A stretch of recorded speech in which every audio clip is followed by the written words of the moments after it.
Hello, welcome to episode 29 of Chris's Moto Life. Again, what a difference a week makes. I'm sitting here freezing in front of a 2015 Triumph Bonneville motorcycle, the subject of today's episode. Boy, is it really cold. We just went to a car show up in Valley Forge and almost froze to death. Then we came home.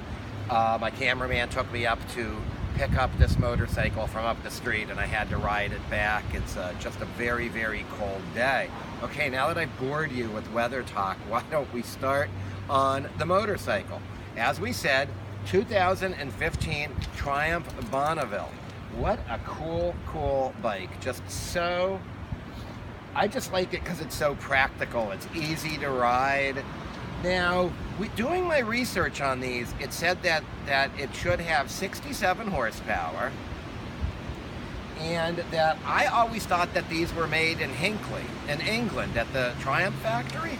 But my research tells me that these are made in Thailand. Hopefully somebody that's a lot smarter than I am will be able to jump in and tell me where these are built. I mean, I know there was the original Meriden factory from Triumph. That's where they did the sit-down strike. Then they started to be built in Hinckley, England. And now, I guess it could just be this model, but I know that a lot of the English and European manufacturers, such as BMW, are all offshoring to Thailand and that section of Asia. I know that my Yamaha R3 was made in Singapore. Singapore or Indonesia, of all places, one or the other. Okay, that's neither here nor there. Neither here nor there. I'll bet you guys would like to take a closer look at this bike. This one's been pretty modified, just with some tasteful little mods. We've got these little tiny turn signals on it. You'll notice how close it is to the key. They make a key relocation kit for this. As I was just telling our cameraman, if it cost $1,000, I would pay that to not have my key next to the turn signal.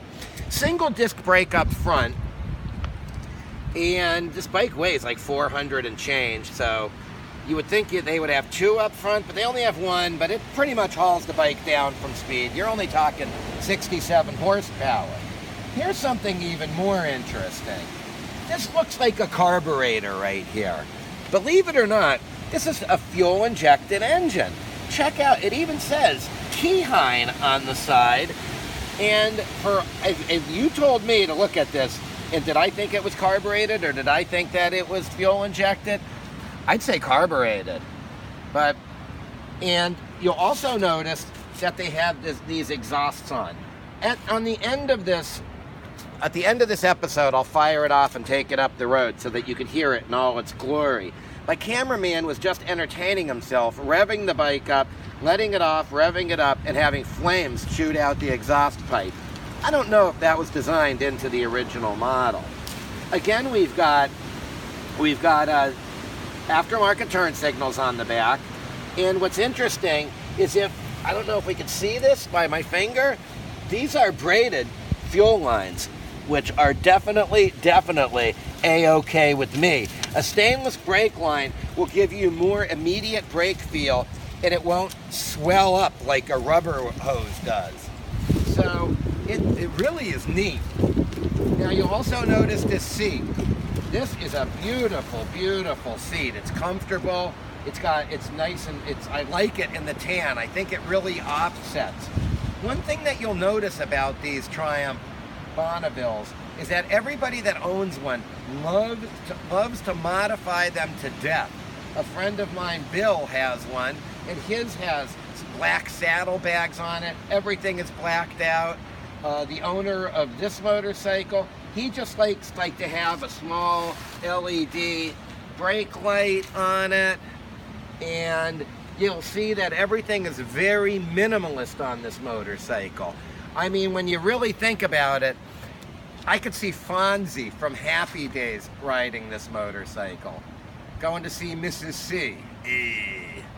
But how cool is this? I mean, what a neat little bike. And what I also like is they've got the Triumph harmonica.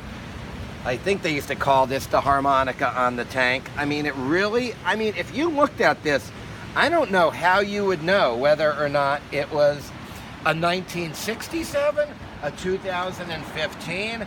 I mean, maybe we could look at the headlamp, and I think that, I don't know if this is a halogen or an LED headlamp, but this is a dead giveaway that you're looking at a modern motorcycle.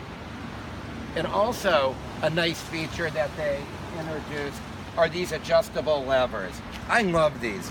Like, my hands are like, I have like a medium hand, and you can just flip this and adjust the lever pull for where you want it.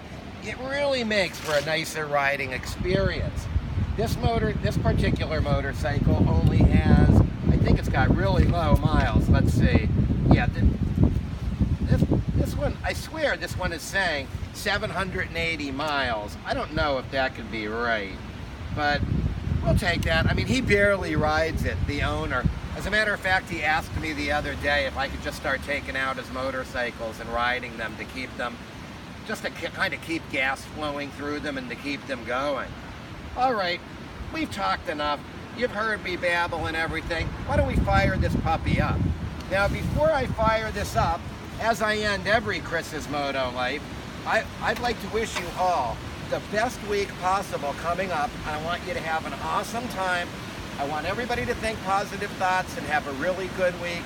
Whether you're having any problems or anything like that in your life, everything's going to get so much better. Let's just get through this all. All right, let's fire this puppy off and see what she'll do. Check.